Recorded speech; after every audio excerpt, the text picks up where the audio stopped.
Hello and welcome to India Today Global. I am Pranay Upadhyay. And today we are going to discuss a new revelation which has come as a shocking revelation via a news report claiming that an AI generated fake voicemail has been sent imposting as Secretary of State, and it has been sent to not only the US State Department official but to US governors and as well as the foreign ministers of different countries. This has come at a time when everyone is talking about the misuse of artificial intelligence. Artificial intelligence, we know that on one side, people are using it as fun, people are using it as a great help. People are discussing the various implications of artificial intelligence as a threat to job market. But now this news report has unveiled, as it has revealed, that how artificial intelligence can pose a serious threat to those who are holding very sensitive appointments. We are going to discuss this issue. I'm being joined by Khushboo Jain, senior lawyer and an authority on this issue, this subject. Khushboo, welcome to India Today Global. Thank you so much, and I'm not a senior lawyer. In fact, in terms of experience, I know that you have extensively worked in the sector of data security, data protection, and certainly here the age doesn't matter, the experience does matter. But coming to this issue, I'm sure you must have read this news report clearly indicating that someone pretending as US Secretary of State has sent out the deep fake audio messages and in fact also copied his writing styles and sent out these messages via a Signal Messenger app. How worried we should be if the such sensitive appointment holders are being their identities are being imposed? See, we cannot undermine the capability with technology and the AI is bringing upon us. With good, as you were talking about, the bad comes in and the bad can have very serious repercussions. We've been discussing a lot when it comes to people like you and me, where our deepfakes are made and it can done up, or in a fun manner, somebody is creating some video and having, fun on WhatsApp banter. But issues like this, like a national security, if I have to give you an example, imagine a scenario similar to this, that, impersonating a government official, issuing of false orders or fake orders, which is identical to the same way of writing. And at the same time, if you have little bit of an extra information, using of voice cloning. So, the layer of security that we think of, that this level of orders has to be only when you speak somebody, or, if somebody is calling you up, because don't rely on WhatsApp messages or don't rely on emails, it can be hacked. So from email hacking to writing of orders to speaking, to when it comes to deep fake, that a video, a person who can impersonate you and me or a public official and can speak about it, what level we have reached when it comes to AI. Now, what one has to do when it comes to abiding with orders. So this is the situation that we are standing today when it comes to technology and its capability. And I'm repeating again that we cannot undermine the capability which AI comes in. And there is it's absolutely a right time, or it was as on yesterday, that we need to work towards that and start implementing it, because it's not just about fun anymore while using AI, but it comes to aspects like political misinformation campaigns, to national security, to undermining confidence of public, to bypassing any kind of security system that we have in our critical infrastructures, to one of the biggest, which has been the largest cyber crimes, that is business email compromise. So if you think into the kind of dangers it poses to government, to company, to organizations, I think sky is the limit here. You're absolutely right, Khushboo, and I think this is a very serious challenge. One must, think about it, and the government and those who are handling the procedural issues should be very mindful about these challenges. But coming back to this point, that government officials using a messenger application, we have seen that how the Michael Watts, the US NSA, has to lose his job in a way, from the Trump administration, because he used the Signal Messenger application and he included a journalist and sent out certain messages. But in this case, Secretary Marco Rubio's, I don't know whether his Signal Messenger ID was hacked or not, but as per reports, someone pretending as US Secretary of State and created a Signal Messenger ID, and with that ID he has sent those messages, those voice messages and text messages to various government officials. The usage of application with our own comfort of use, with the ease of application, and the kind of versatility they bring. We all use these applications, but how safe is the usage of these applications?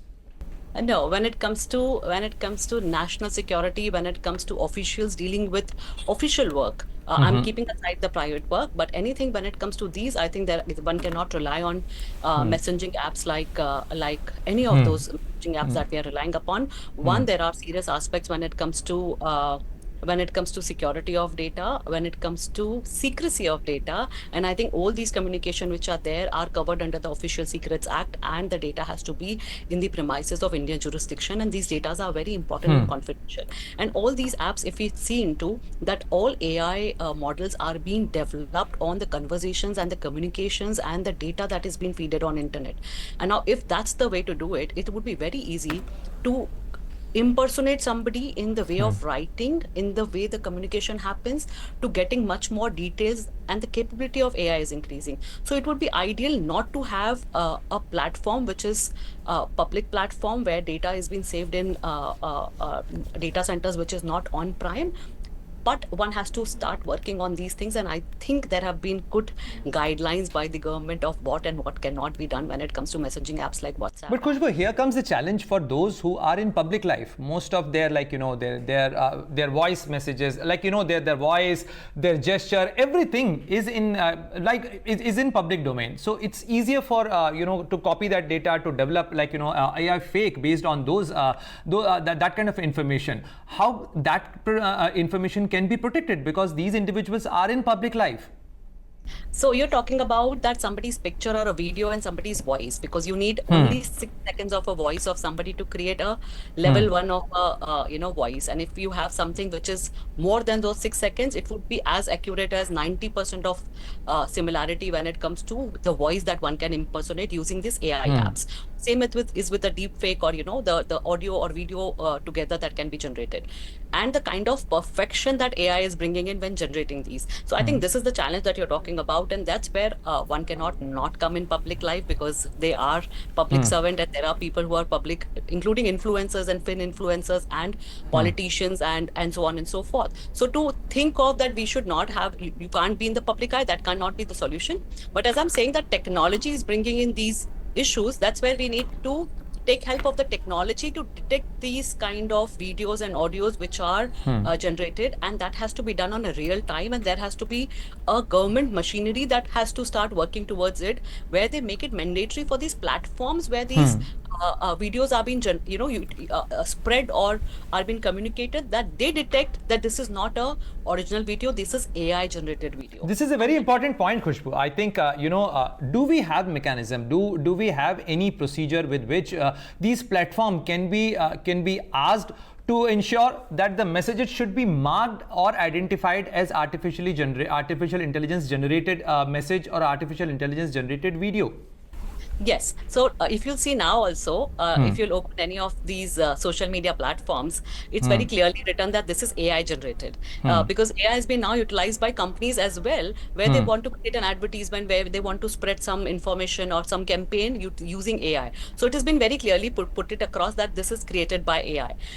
But I am not talking about those who abide by laws. I'm talking about that, yes, the liability lies on these platforms as per law, that these platforms are the one, because their platforms are utilized for the purposes of howsoever, once they get a knowledge about it, they should be the one to act upon it. Now I'm going a step further, where I'm saying that changes have to come up to a level where it's not about the knowledge. They should be the one who should be actively participating to understand and to track it, because they are the one where everybody in the world are communicating, buying, selling, reading information, or reading news for that matter.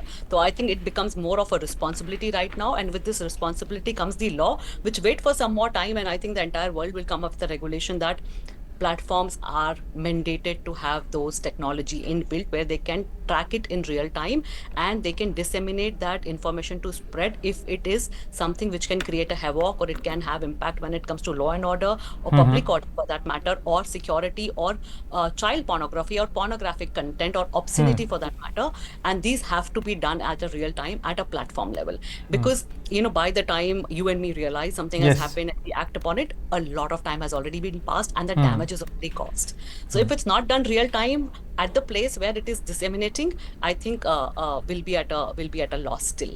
Definitely, it poses a very serious risk if it is not done real time. But since you deal with this issue, Khushboo, I would like you to explain our viewers that if you have come across similar instances, because we have seen during Op Sindoor, we have seen during many crime incidents, that how AI has been used, like even in the cybercrime domain, there are very many reports we also come across. But any issue or any instance, any example which you can share with our viewers? See, you're talking about Operation Sindoor and all the kind of messages that used to come. I think all of us were understanding, and the misinformation campaign that was being run on social media platform, we all saw that. This happened, that happened, and creating those fake videos which were being, debunked later that this is not the original video, this is the old video, and so on and so forth. But if I'll give you one example which everybody can relate upon, is the aspect of using AI when it comes to extortion call or abduction call. Yes. And imagine you would very well know a voice of your father, mother, or your child, or your sister, or anybody who's very close to you. Voice is something very, very unique. Yes. Now, let's say a call comes to you and saying that your child has been, we have kidnapped your child, and that much money or ransom has to be paid, and time is this much. And then they make you hear it, and your son or your daughter or your father or grandmother says something about it, that I'm stuck here, please, can you help me? I think there is nothing after that which is left when it comes to confirming whether your child is abducted or not, whether your father is abducted or not. And this example, I think you can convert to so many things, and so many people who are not living in India and they have their parents in India, the kind of calls that go over there when it comes to distress calls, and some emergency calls when it comes to from hospitals and posing it, and they give a video call. One cannot even imagine the nuances that have come up, the new modus operandi that has come up utilizing AI, and it's challenging to look into. That's why I say every time that anything which creates an urgency, fear, or which has an urgent need of transferring money or act upon, take a step back, confirm it. Go to the reliable sources when it comes to information coming from, when it comes to information, when we saw it in Operation Sindoor, do not rely upon. In pandemic, when you see information, please go to the authentic source, authentic places to get the information. Don't rely on messages which are coming on WhatsApp or Instagram or any other places. And when it comes to serious issues like voice cloning and deepfake, where your boss or where your near and dear ones are calling you for some urgency, please make call or have an alternative options to do so. And I say one more thing, that Yes. as a family, you should have one code word among you, that this is the code word which will be always spoken when in distress and something has to be done. That should be unique to your own near and dear family, so that you utilize that in the future, so that no video or voice cloning can cheat you. So there has to be a crack code. Absolutely. Till the time technology comes to that level and law catches up, I think It's a very interesting idea and suggestion, Khushboo. But as far as the law and the regulations are concerned, are we doing enough to ensure the data security, data data protection of our users, especially because all these platforms are largely foreign origin platforms, unless they ensure it, and they also use differential policies for differential for the different markets. So are we doing enough to ensure that such deep fakes are identified and verified at the source level, or at least at the dissemination level? See, when it comes to law, I think we got 2021 rules under the IT Act, which was intermediary guidelines of 2021, which were, and they were amended in 2023 and so after that. Those are very, very clearly defining how platforms have to act upon, and what are the takedown measures, and what are the measures when it comes to sharing of information of who's doing what, so that government can act upon, and these platforms do not become a safe haven for criminals. But coming to a level where you're talking about technology driven. I think earlier, as all the platforms together thought of that we are going to have self-governing rules, and they have their own policies. If you'll go to any platform, since inception, they used to have their own policies that when it comes to copyright, when it comes to certain criterias, this is a strict no on our platform, and we can take down your account or content. Same way, nowadays, they are coming up with their own fact checking units internally, or they're coming up with that technology. Meta has also issued a statement saying that we are coming up where we can detect these things. And once this is there, then comes the aspect which you're talking about, that regional specific. India is very peculiar when it comes to kind of crimes that we understand as a crime. If I'll give you example, obscenity is very different in US. Obscenity's definition in India is very different. When you talk about religious sentiments, hurting of religious sentiments, which is recognized crime in IPC and BNS, is different, and is very different when it comes to any of those things happening in any other country. So yes, any company, as per law, if you're doing a business in India, you need to abide and understand the laws of the nation. This is a basic thumb rule of any business. And that's what we expect the platforms to do so, which was going a little not in line. And that's where the 2021 rules under the IT Act came in existence, where they said, doing business in India, abide with Indian laws, understand and implement that. And that's where you need to have a grievance officer in India, a nodal officer in India, because if you're doing, India is a vast country, we do not expect if something goes wrong that we have to go there. So they expected that you need to have one office. And Khushboo, I also want your views on the usage of the social media per se. Like, social media also have different aspect, different application with it for the different usage. We are not talking about websites like Facebook or Twitter. These are the microblogging or a blogging platform. But the more or a bigger concern is about the messaging applications, because there you converse with your family, with your with your peer, with your friend, and there even for the professional communication and conversation, you use these platforms, and these are this is a very DM based, direct messenger based. How that can be ensured? Every application and user often move to application which gives them that notion of security, where their data is protected, where their conversation and their messaging is protected. But how are we going to ensure that messaging, that notion of security remains, but also not being misused?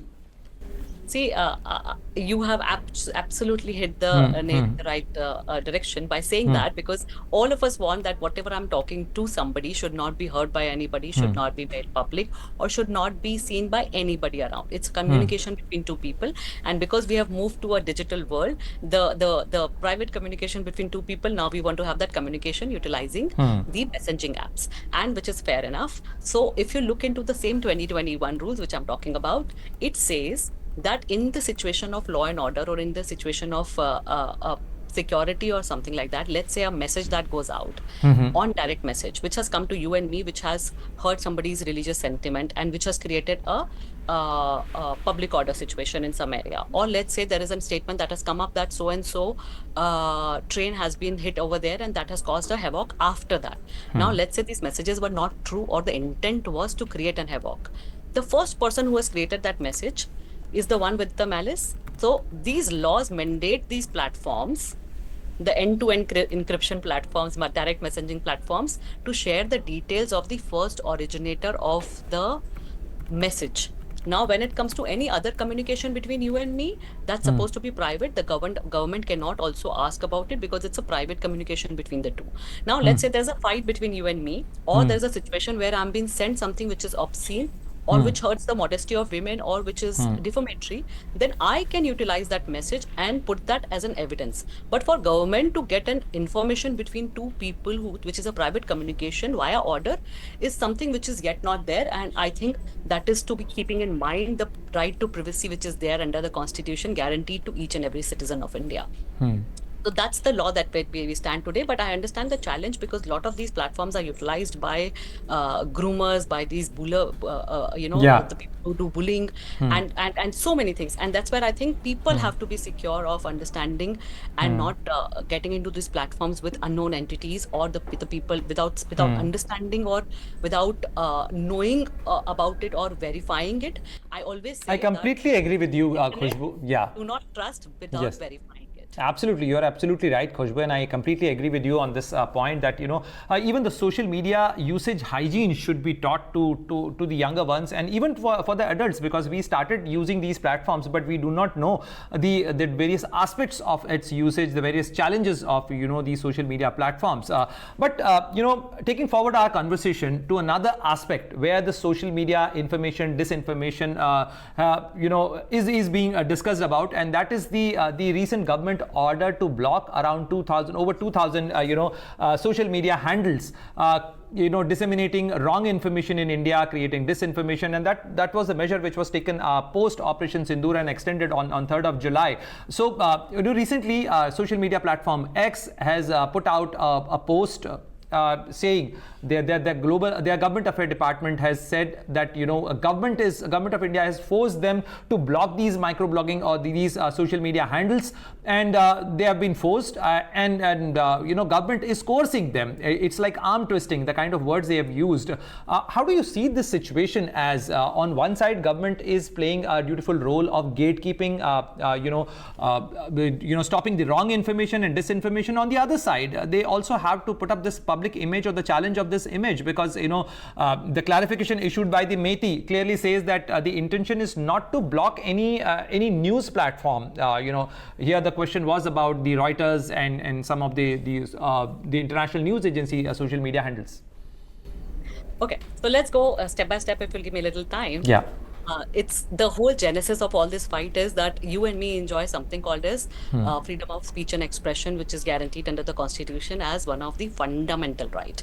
And this is what's being utilized by these platforms as well, that because your citizens are also given the fundamental right of freedom of speech and expression, that cannot be curtailed, and you cannot do a censorship because it in a way hurt the right or infringe upon the right which is guaranteed. One has to also understand that these rights are not the absolute rights. And in scenarios like national security, public order, sovereignty, or when it comes with a considerable restraint. Absolutely. Yeah. Now those restrictions are there. Now in these scenarios, let's say security, let's say public order, let's say enforcing of your and my rights. In these scenarios, if something goes wrong, who do we expect? Do we not expect our government to act upon it? We expect. If they don't do it, then they are not performing the duty for which they are being entrusted. Now the scenarios like this are the one where it is coming up that these platforms have become a breeding ground for criminals, and that's where some kind of censorship, it's not even a censorship, it's a wrong word that is being utilized, but delimiting or blocking of certain accounts or certain content, which can create a situation of all these things which I'm talking about, the security, the sovereignty, the public. But Khushboo, before you complete your response to my question, let me rephrase a point here, that in this case, the issue is about blocking and unblocking of some international news agency social media handle. So here is not about someone who's known or been verified for sending wrong information or creating disinformation. Here it's about a bona fide news agency social media handle, and the complaint filed by or posted by social media platform X is that there is a confusion which is being created by the order of blocking and then unblocking and then again reblocking and again unblocking. Okay, so let's go step by step on that. I think this was done at the time of Operation Sindoor, and this was the situation of a warlike situation. Happens in the physical world as well. Whenever there is an emergency or a riot that happens, let's say there is a riot situation, physical world I'm taking you. So there is a riot, something comes up, do we not, does not lot of your rights have been curtailed by the police or the law enforcement agencies or by the government at that time when it comes to enjoying your freedom of movement and so on and so Definitely, forth. they do impose curfew. Same thing happens over there. So the situation like this, I think the blocking of content at that time was an immediate action that was required for any kind of content that could create any kind of situation, because we were at a critical situation as a nation, and at that time content related so many requests that went over. In that, I think this account also went in, but it was Government of India that was fighting. It is a statement given by Government of India that they are the one to request the platform that please bring back or activate the platform, the account again of Reuters, and it took almost 11 hours for them, or maybe more than that, for them to act upon it and to bring that account live. I think that's where the whole fight is happening. And what Twitter is talking, or X is talking about, is that government of India is trying to bring in censorship and forcing them to block a lot of content and accounts where ideally it should not have been done. And because there is a section in the IT Act, which is section 69, which gives a deterrent, which gives a deterrent of criminal action, that's where they are being forced to do upon. But let me take you again to an aspect of a transparency report which is published by Twitter, by X itself on its platform, on its platform. And if you'll see the transparency report, this transparency report has an element of government, legal and law enforcement requests from worldwide, which are being given to X. Now the data, if you look into their own published data, the total number of requests that came up is 20,925. The cases which have been disclosed till now are approximately 10,581. That is 50% ratio. Now, if you see the number of nations, the top is United States, the second is Japan, the third is European Union, the fourth is United Kingdom, and the fifth out of those 20,000 requests is 4,900, which is all others. That is 31% requests are coming from all others except these four. And now you look at the population that we have when you compare with all these other nations. So when you see these, we don't even stand in those top four numbers when it comes to requests. I'm not against it. All I'm saying is each and especially in the view of our user base, the kind of user base we give to these social media platforms. So I'm saying these platforms, the government is duty bound to take care of security of our nation, or when it comes to maintaining the peace and law and order in a country. And if they do not act upon, it would be a state of lawless, and this lawlessness on internet cannot be an accepted norm, because everything we used to do in the physical world is now on the digital world. You see the kind of crimes, if I have to put across, we have pornography, child pornography, we have nudity, violent content, hateful entities there, manipulation, harassment, abuse.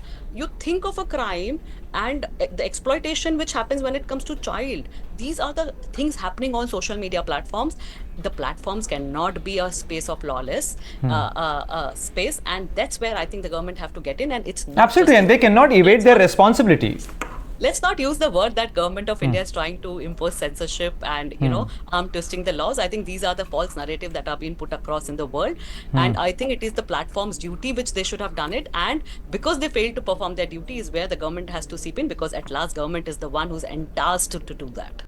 Thank you very much, Khushboo, for your time and sharing this perspective with our viewers. And I hope that this conversation will help our viewers to understand and probably develop their own checks and balances and measures to protect their own identity, their own data, because ultimately it's about the security of our own family, it's about our own interest and about our own identity. Thank you very much, Khushboo.